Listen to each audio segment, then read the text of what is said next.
Right, this is a Hotpoint LB200 or something like that, and Owen and myself did a video about this a while ago,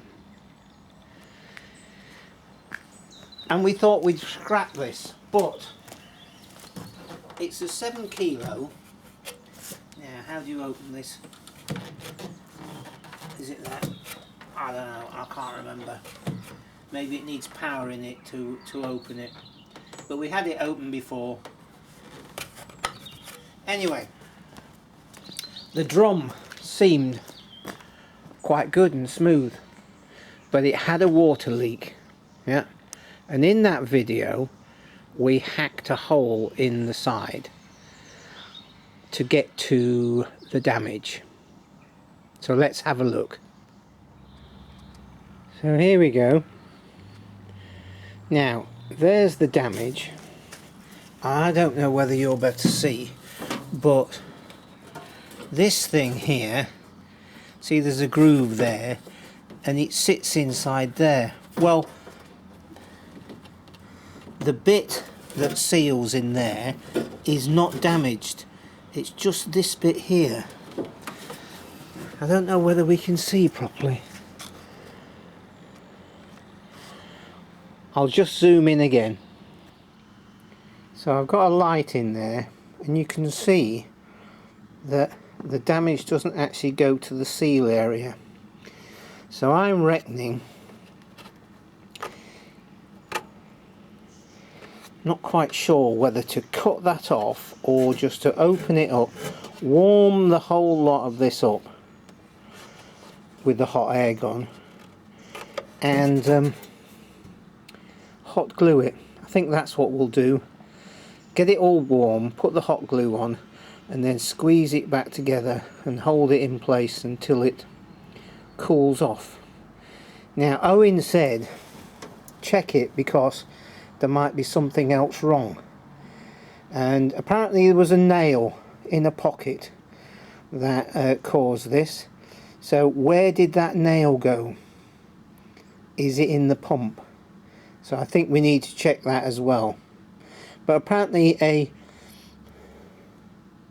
white goods engineer came out to see this and went, no, can't fix it. Which probably, you know, you'd have to take it all apart, and it's a welded together drum, so you'd have to replace the drum. But we've done the practical thing by chopping a hole.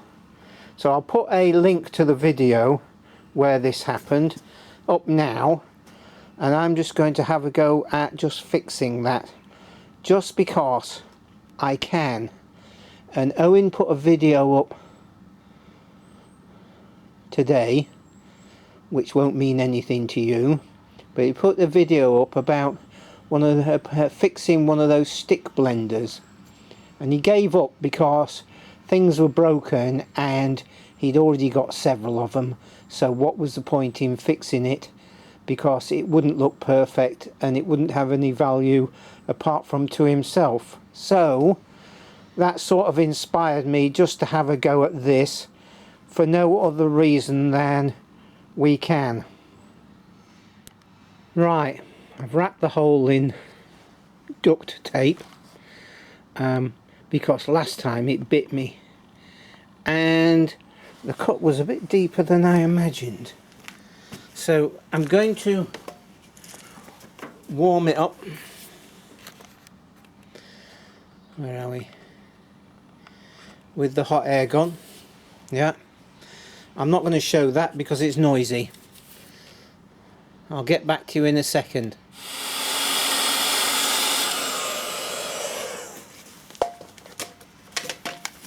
So let's get the hot glue in there.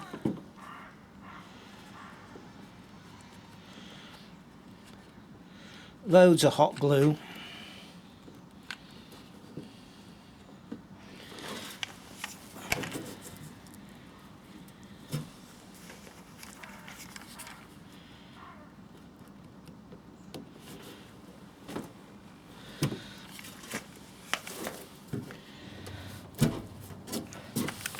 A little bit warm.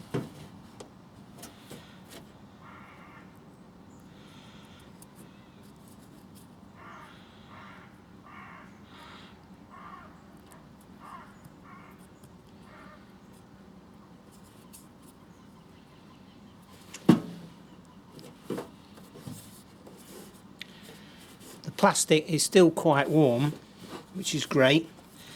Means that that hot glue has got plenty of time just to mould into everything. But I think we're there. Yeah, that looks good. So I will put this back in there. I'll probably put a bit of soap or something around that, rubber grease probably. Just the merest bit, just so that it... I'm not sure whether that... Tell you what, I'll put this in place, and then if I need to, I can put a bit more hot glue there. But I think that's just pressed up a little bit more. Oh yeah, that looks good. Right, back to you in a moment.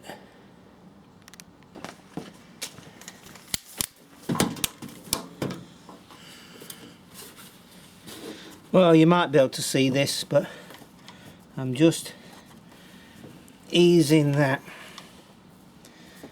in. Not quite gone in yet.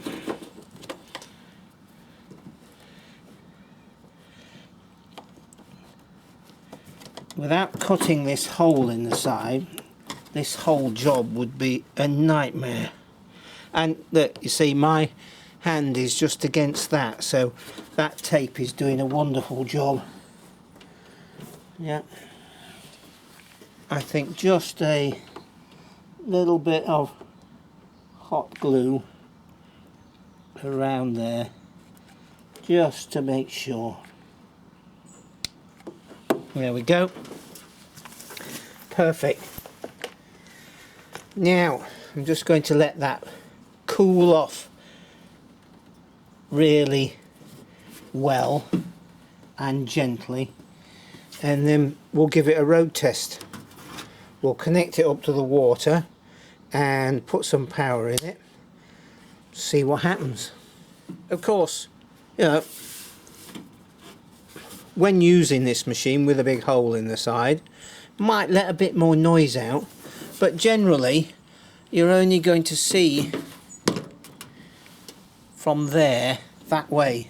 This is going to be up against something, and if it isn't, then you can always put a piece of something on that, glue a piece of plywood on there or something like that. It's a machine, yeah, as long as it works properly. Yeah, you don't have to be, doesn't have to be perfect. I think that is one of the problems with modern society. Yeah, some of my cousins are like that.